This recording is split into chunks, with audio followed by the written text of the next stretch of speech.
We got connected a few weeks ago about an issue that I'm super excited to talk with you about today. This is, of course, an issue that's required you to take a firm stance, but this is nothing new to you. So before we get into all of that, I want you to be able to share a little bit about your background as an activist in a totally different realm. Okay. All right. So it is related in some ways, right? But also just very much complementary. So I am the president of an organization named Vitae Foundation, and we focus on research about life-saving issues.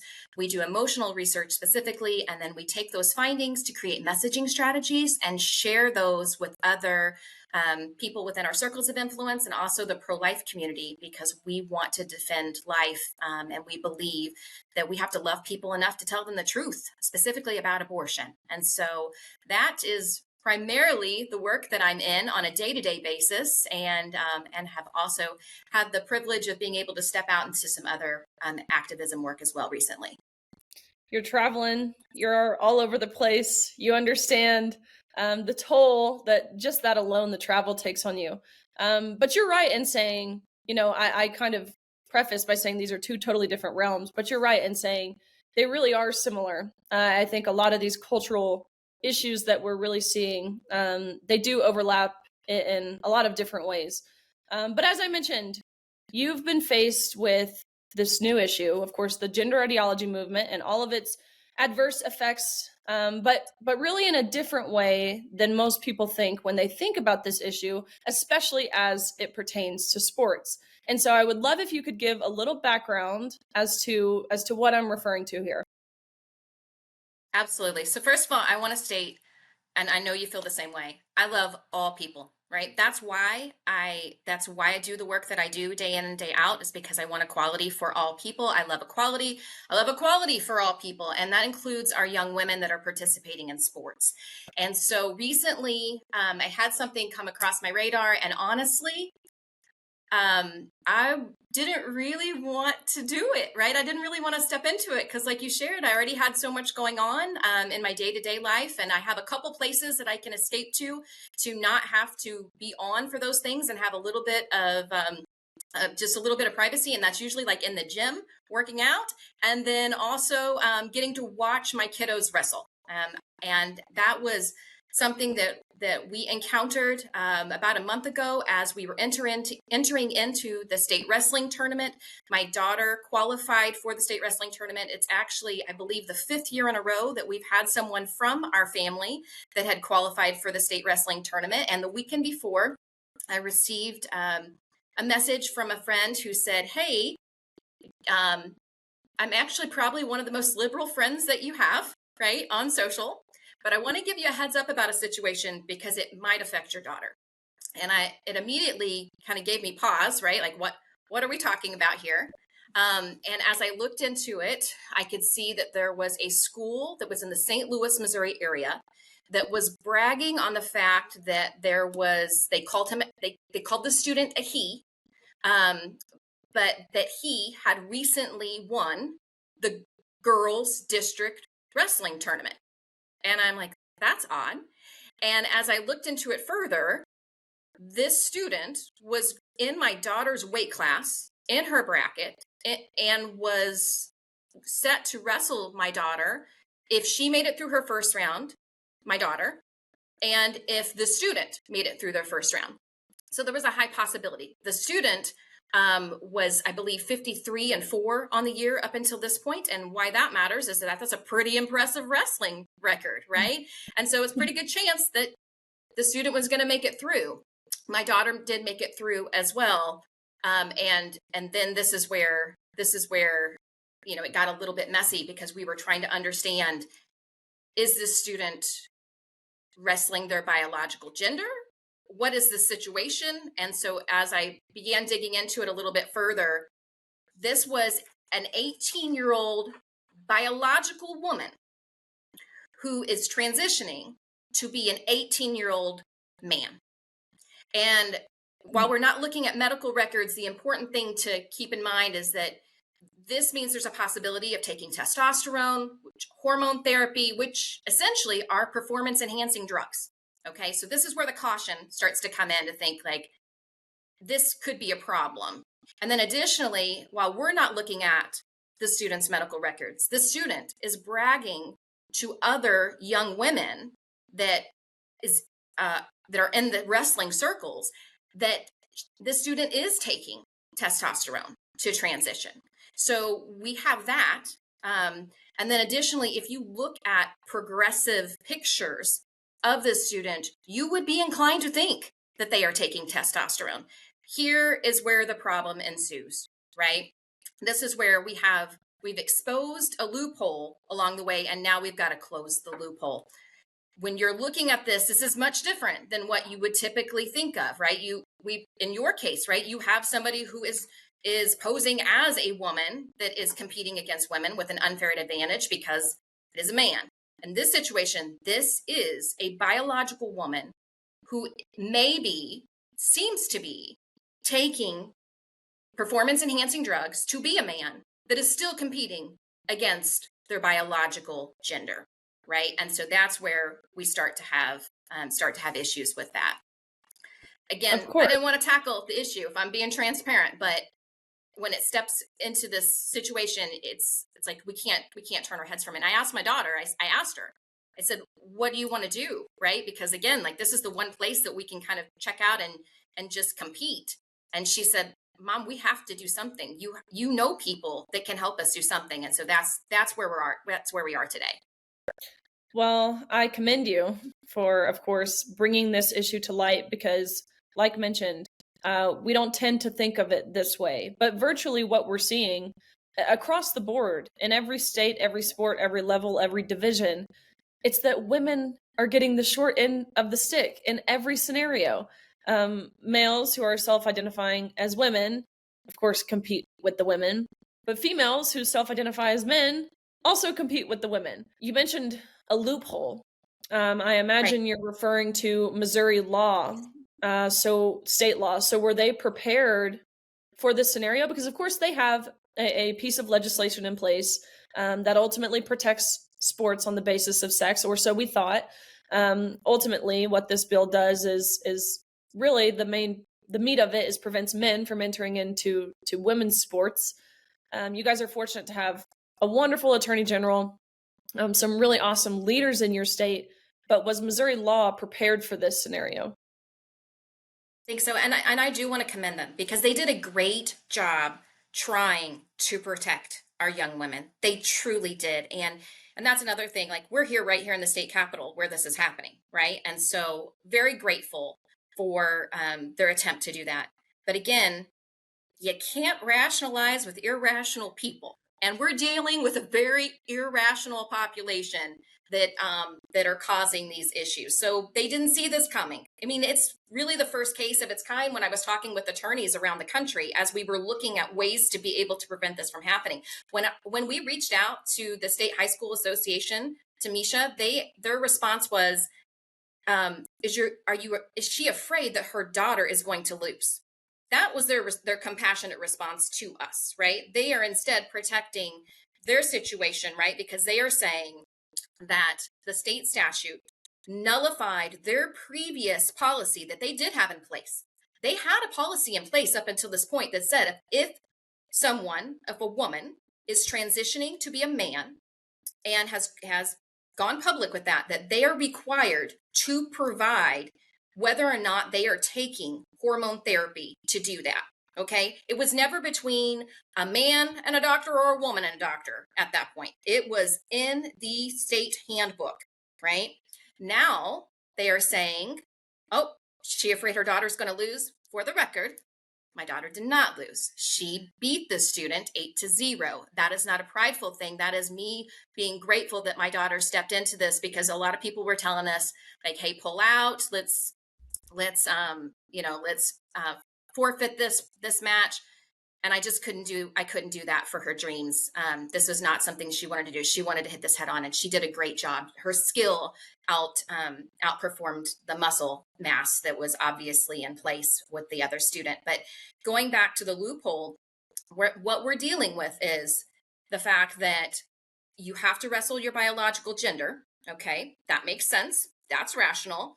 But for someone who is transitioning, they no longer have to disclose to the State High School Athletic Association whether or not they are taking hormone therapy to do it.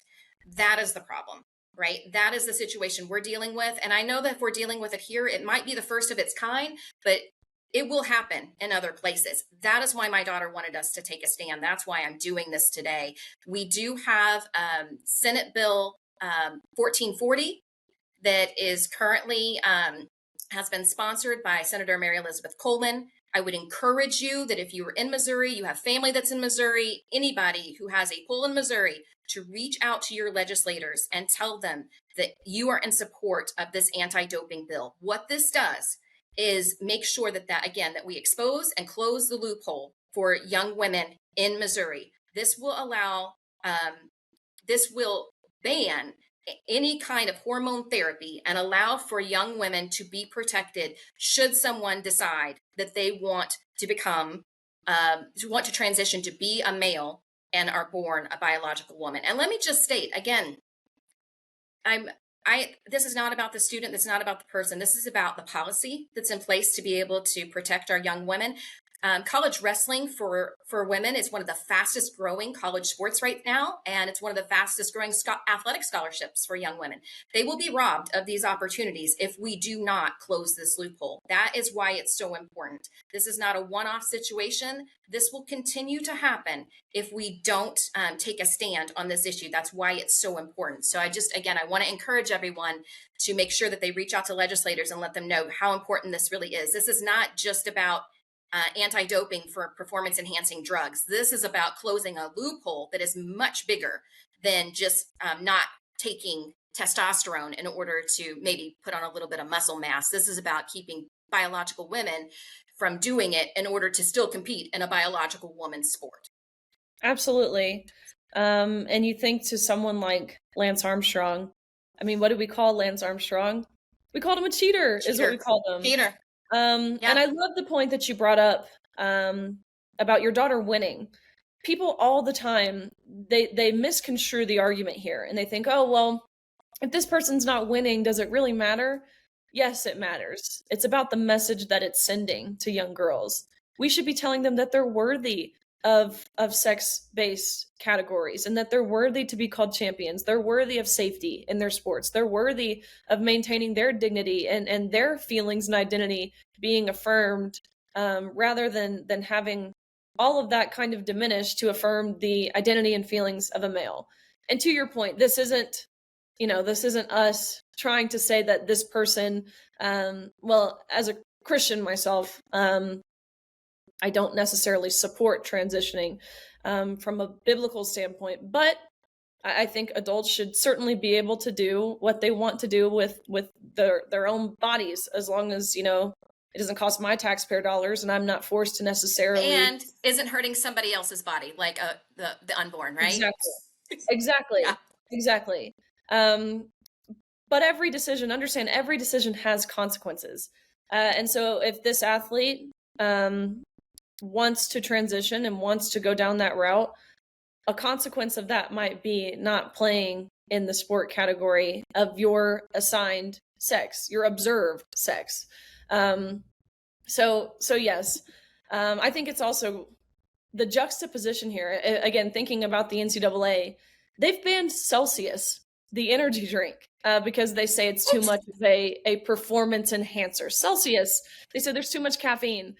So I guess, why do you think they're scared to do what they know to be right? Are you kidding me? The NCAA, much broader than that, the IOC, even these state laws that are in place, they know, of course, that testosterone and other drugs like it are performance enhancing.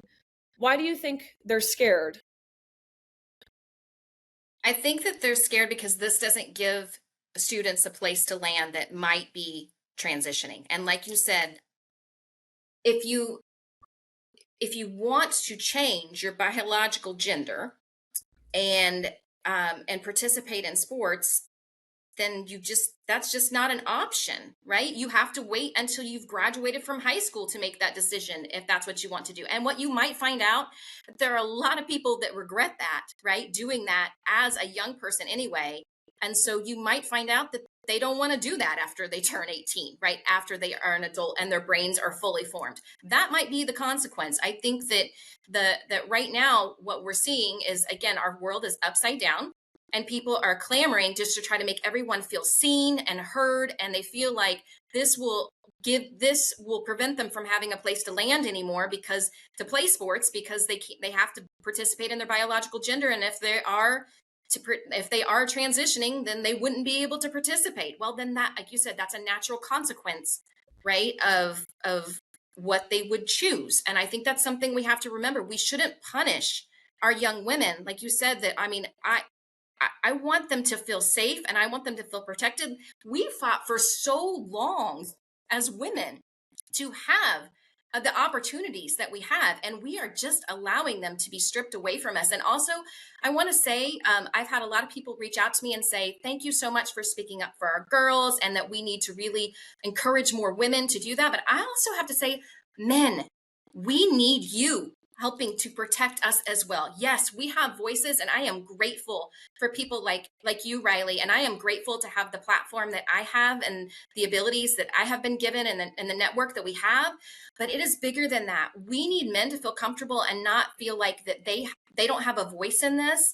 They are dads, they are uncles, they are brothers, they are coaches, and we need you. We need you to protect our girls as well. Not from a sexist standpoint of feeling like we need men to handle this for us. No, we need to work together to handle this. And I just don't want men to feel like their voices have to be quieted, because I've heard from a lot of male coaches that have thanked me for saying something because they feel uneasy about saying something in this situation. And you know what? Many of them are probably scared for their jobs, and that's wrong, right? We should be able to embrace our values and take a stand on this, because again, this is about protecting our girls. And it's not just from this standpoint. We're talking about these girls go into combat with each other, right? Like, it's not just like a track meet where you might run beside each other. This is a matter of they're wrestling. This is a full contact sport.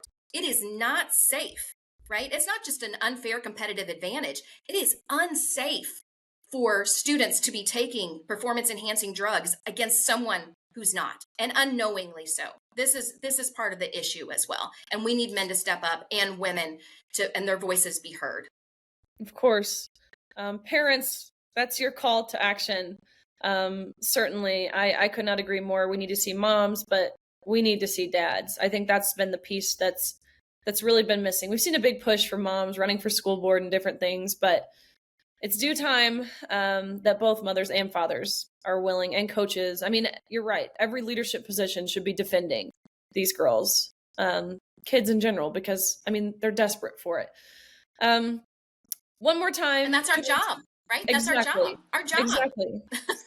One more time, can you plug the bill in Missouri to garner awareness? Make sure, if you live in Missouri, make sure you are reaching out to your state senator, your state representative, letting them know how you feel about it, because again, it's important if you truly care about the safeguarding of children and women.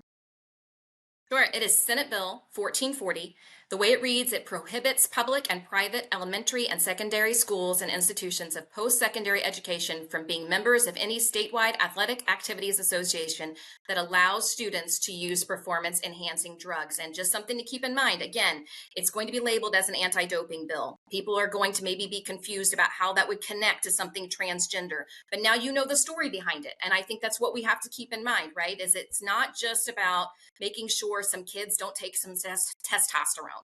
It is much bigger than that, because again, we've exposed a loophole. Now it's our responsibility to close that loophole. That's how we can do this. That's how we can work together to do this. So please do not hesitate reaching out to your representatives, to our legislators, to be able to hopefully get this passed. Amazing. Well, we thank you for your stand on this and all of the issues that you have taken a stand on. Your voice and your platform are incredibly influential and desperately needed. So we are grateful for you, Brandy, and we will be following along, following what SB 1440 is doing, how it's tracking, and what we can do to support it. So thank you. Thank Thank you. And thank you for your voice. We are so grateful to have you. And you are fiery, girl. I love it. Each time I'm inspired a little bit more to step out of my comfort zone and maybe be a little bit more fiery, a little bit more like Riley. Well, you're sweet, Brandy. So thank you. If you are living in Missouri, make sure you reach out to your state senator, your state representative, and you are urging them to vote in support of this anti-doping bill, SB 1440. Thank you guys for tuning in. We appreciate you. Make sure you like, subscribe, comment anywhere where you get your podcasts. Make sure to check us out at outkick.com, and we will see you again next time.